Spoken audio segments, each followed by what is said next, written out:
You don't know, all right? You don't know leftism until you've read all of the theory. All of the theory. I'm serious. You have to read all 3 volumes of Capital. Have you seen what volume 1 of Das Kapital is like? It's fucking like this, and it's horrible. It's dry as fuck. I don't remember like 5 words of it. I hate that shit. I was reading it solely to be able to back up the fact that, yes, I had actually read Das Kapital. Volume 1 alone is unreadable. It's horrible.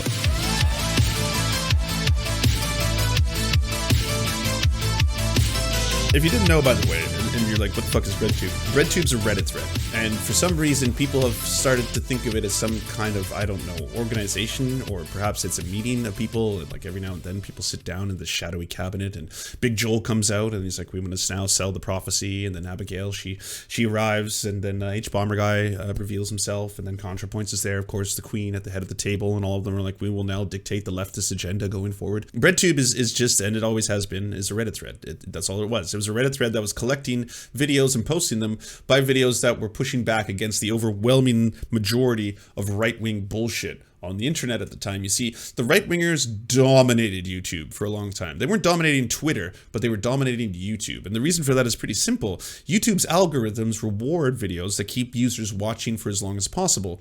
So if there was suddenly a collection of content creators who were making videos that weren't gaming related, because it used to be gamers who would climb up the algorithm by doing long Let's Play videos, but if there was people like Sargon of Akkad who could sit in front of a camera the way I'm doing right now and just rant about things that most people don't usually talk about on public forums, you know, how women are being infected by modern propaganda and liberalism, and it's making them not want to have children anymore, and why won't they be my trad wife? And their eggs basically are my possessions, and I should own them, and they're basically vessels for me to stick my penis into, impregnate, and then further the human race, all that kind of shit. Stuff that, you know, normally you wouldn't hear in the mainstream. Well, if he gets to do that on YouTube, boom, all of a sudden he's bumped up. If you have a whole bunch of other people like Jordan Peterson, who are basically huge transphobes, and they make a whole bunch of videos where they own a whole bunch of kids on college campuses who have no media experiences, Ben Shapiro, Stephen Crowder, all of a sudden those ones get really viral as well. You've got these long Change My Mind videos, hour and a half of Stephen Crowder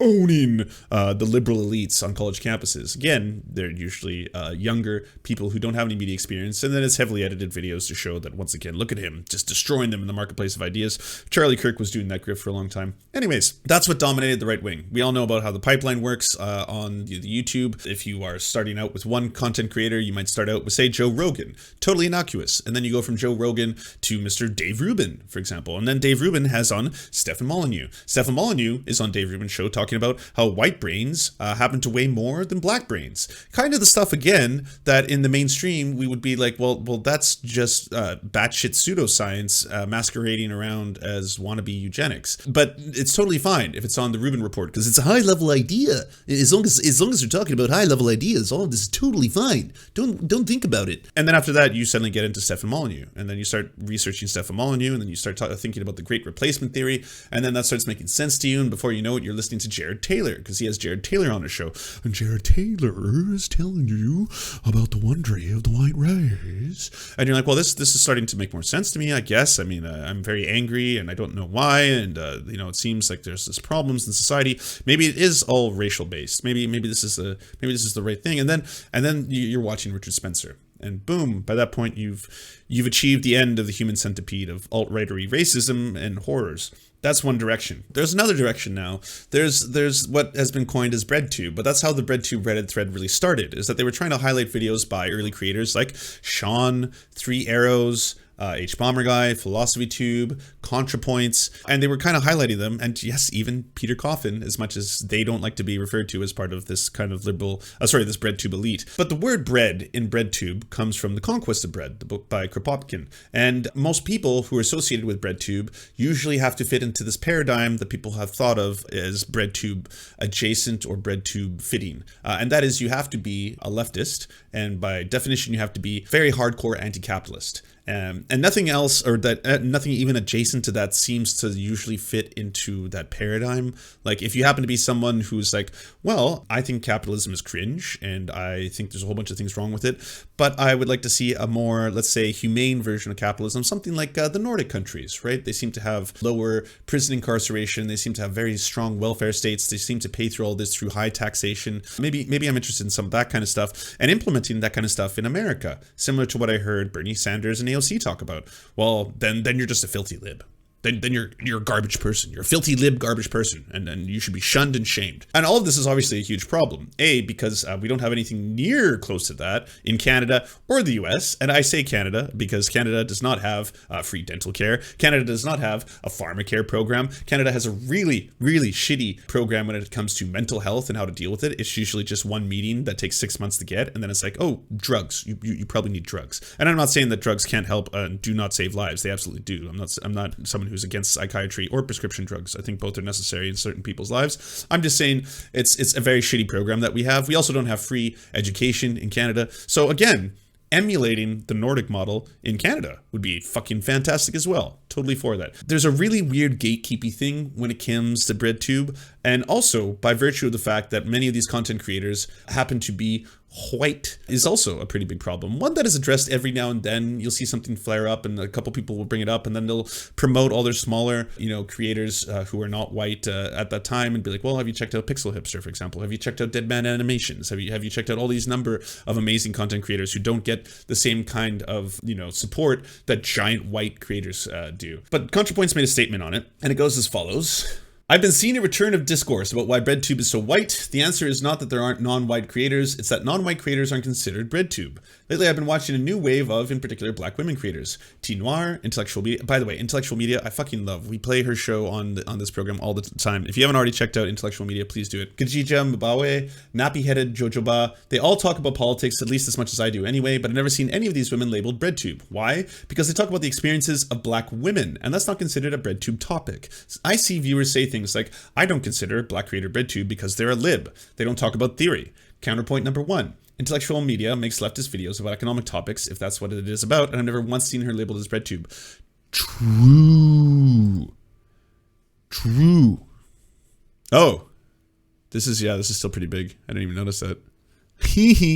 Alright, hold on. Hey, this is better than a mute though. You can still hear me, you just can't see her message. But I read her message out loud, so you got to hear the message. Alright, there you go, everybody. You're back. Look at you. There you go. Alright. Why? Because they talk about black experiences, the experiences of black women, and that's not considered a BreadTube topic. I see viewers say things like, I don't consider black creator BreadTube because they're a lib. They don't talk about theory. And again, true. That is definitely, I have heard that. I used to suggest people watch T1J, the janitor. I would say that to people like, hey, can you name a huge prominent like leftist or BreadTube-esque content creator? I'm like, T1J makes some pretty good videos. I really like his video on Sam Harris. And I'd be like, yeah, but he's a lib. I'm like, okay. But his video on Sam Harris is really good. I would recommend saying, I don't think if you watch this video on Sam Harris, you'll be swayed one way or the other on the content of what he said, based on the fact that he's not into the same economic theory as you, right? Theory is dope as fuck. Theory is dope. Theory is incredible. I would suggest a whole bunch of people read. I happen to like theory. I enjoy quite a few theorists. That being said, this is a problem that is being rightly pointed out by Contrapoints in this. There's been so many different things to try and address this, by the way, because as leftists, we're the ones who are supposed to be pointing out the fact that we have a huge problem on our hands, the fact that these spheres are dominated by white content creators overwhelmingly. Like, I saw someone make a joke the other day that was like, Lance is the closest thing to a person of color in bigger stream content creators, and I was like, that's funny because obviously I'm like the whitest cream that that's ever been, and that was based solely on the fact that my mom's indigenous. But at the same time, that joke only works because of the fact that it is an actual problem. It's this weird gatekeepy thing. Intellectual Media should be considered a pioneer of BreadTube, to be totally frank. Intellectual Media's videos are so well produced. There's so much content to them, and the idea often, and I hate this thing where people are like, you don't know, all right? You don't know leftism until you've read all of the theory. All of the theory. I'm serious. You have to read all 3 volumes of Capital. Have you seen what volume 1 of Das Kapital is like? It's fucking like this, and it's horrible. It's dry as fuck. I don't remember like 5 words of it. I hate that shit. I was reading it solely to be able to back up the fact that yes, I had actually read Das Kapital. Volume 1 alone is unreadable. It's horrible. It's the theory to prove everything that he's talking about in things like the Communist Manifesto or other writings that he had. But it's not something I would tell anyone. If you haven't read if you haven't read Das Kapital, you aren't a leftist. You want to, what the fuck is this weird gatekeepy shit? Not to mention, I'm sorry, but having the time, the free time to read everybody, you know, to read Luxembourg, to read Kropotkin, like it doesn't matter who it is, to have the free time to do that, that's a bit of a bourgeois decadence, if I do say so myself. Having leisure time to just endlessly read and consume all of the theory, well, yeah, that requires a lot of free time. Free time you might not have if you're working a part-time job. Free time you might not have if you're worried about paying your bills. Free time you might not have if you're freezing in fucking Texas right now. You're not saying like, oh, well, yes, let's bust out all the theory and let's get past this problem, right? It's gonna, like, it's such a, like, do you really want to change in the hearts and minds of people? Do you want to alleviate the conditions for workers? Do you want to separate and create a dictatorship of the proletariat? And very poor choice of words in today's day and age. But anyways, if you really want to create that and you really want to spread leftist ideas, throwing theory books at people is the quickest way for them to realize that you are just a piece of shit. And all of you are pieces of shit. And especially if you're going to gatekeep people. If you're going to be like, well, yeah, but I'm sorry, they still haven't read State and Revolution. And until they've done that, they just don't know what they're talking about. They honestly, they shouldn't have an opinion on this unless they've read State and Revolution in its entirety. And until that happens, I'm not curious about what they say. Honestly, fuck that noise. Because honestly, there is no like reaching millions of people in the same way. Like, you know why Bernie Sanders was effective as he was? You know why AOC is effective as she is? Because they speak to things that are universal, that people pick up on instantaneously. Hey, by the way, did you know that the richest amongst you are getting even richer? The system working as it's supposed to is making not even the 1%, the 0.00001% of the world fucking filthy rich. And at the same time, the millions upon millions of you who make and build everything, you are getting fucked over. And people like right-wingers like Trump and other people, they are scapegoating that fact. And they are suddenly saying to you, hey, by the way, it's immigrants. It's something else, all right? It's deep state. It's the classic and time-honored tradition of the Jewish people. It's the bankers. It's the cabal. All this kind of stuff. They are doing that and they are lying to you. That resonates with lots of people. They're like, oh, okay. Hey, did you know that there's a better way? Other countries do this. Other countries still have billionaires like the Nordic countries. Well, at the same time, they offer free school. They not only offer free school, you get paid to go to school. They will pay you to go to university. If you, after your high school education, want to get a university degree, if you want to become a doctor, if you want to become anything that your heart desires, they will fucking pay you. The government will pay you to go to school. How does that sound? Not only not having student debt, but actually having some help and funding while you're trying to get your education, because it's hard having a job at the same time that you're trying to learn in school. So it'd be a lot better if you didn't have to have a job and you could just survive off this. Doesn't that sound better? Doesn't it sound better if you didn't have to go broke every single time you were worried if you broke a finger, or if you got sick with a cough and you were worried, what if this is going to get worse? Do your lungs hurt? Are you worried that it's cancer, but you're too scared to go into a doctor because you can't afford it? Guess what? That doesn't exist in other parts of the world. They don't live that way. And yet they're still rich. They're still capable of producing tons of shit. This is just a better world that you could have if we just rearranged and restructured our society. That resonates with people way more than have you read The Conquest of Bread? Like a million times more. So I like this messaging. Counterpoint 2, most of these viewers also consider me a lib. And when have I ever made a video about theory? My intention has never been to make a theoretical videos for a handful of poli-sci nerds to chuckle at. I never even read Kropotkin until someone started calling me BreadTube, and I wanted to know what the bread was about. I don't know why I'm associated with this. Do people just see me as a left-of-center white person and think, I bet she's read Bakunin? Why do people expect black creators to make videos about capitalism and theory when half the white creators under this label rarely, if ever, do either? I encourage my audience to drop the label BreadTube, support black creators on Patreon, and if you're recently de-radicalized alt-right or whatever, don't tell black creators they should be more like me. Leave them alone until they're ready to behave themselves. You don't get to act like this is my name. This, I think it was all-around good tweet. All-around good tweet.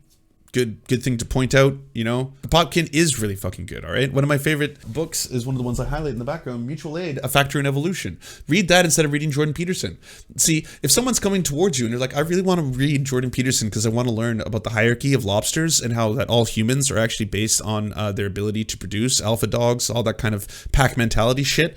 Well, there's a better book out there. It's Mutual Aid, A Factor in Evolution. That's a book I would recommend to someone who's looking for that. I wouldn't use that as an insult or as an argument. That's very different. If someone's like, hey, by the way, blanket statement, and you're like, well, that's because you haven't read Mutual Aid, A Factor in Evolution. And if you had, you would understand what you're talking about. But you haven't. So until you've read that entire book in its entirety, we're going to gatekeep you and say that you're not a true leftist, and then we'll wait. We'll wait. Hopefully you'll be able to afford the time and leisure to study that. If you want us to advertise your channel or work, please go to weareserfs.com and email us a 20 to 30 second ad, and we'll take it on to the end of one of our videos to help promote your leftist channel or progressive something.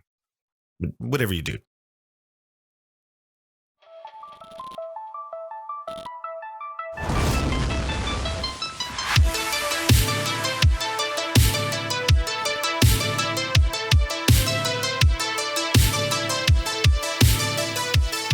To our gods, on Raph, Xander Corvus, Schlatsky, we look to the stars for your divine guidance.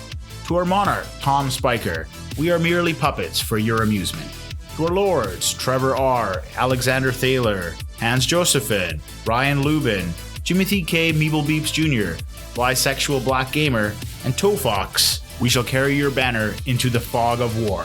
To our Knights of the Round Table, Josh Mickelson, Zach Christensen, Todd Buckingham, Todd Lajeunesse, Political Puppy, Jimmy Bignuts, Andreas Chiringuito, Yoppie, Violent Orchard, Sophie Baby, Thomas Barrington, J. Fraser Cartwright, Goofalankius, Melissa Murphy, Nicholas Marks, Radical Maniac, The Great Pudini, Kale Kotka, Anthropophagic, Serene 42, Chronic de Hemphog, Phone Jenny, Incosin, Constance Joyce Lacheris, and Ramon Acosta, we drink with you and we salute you.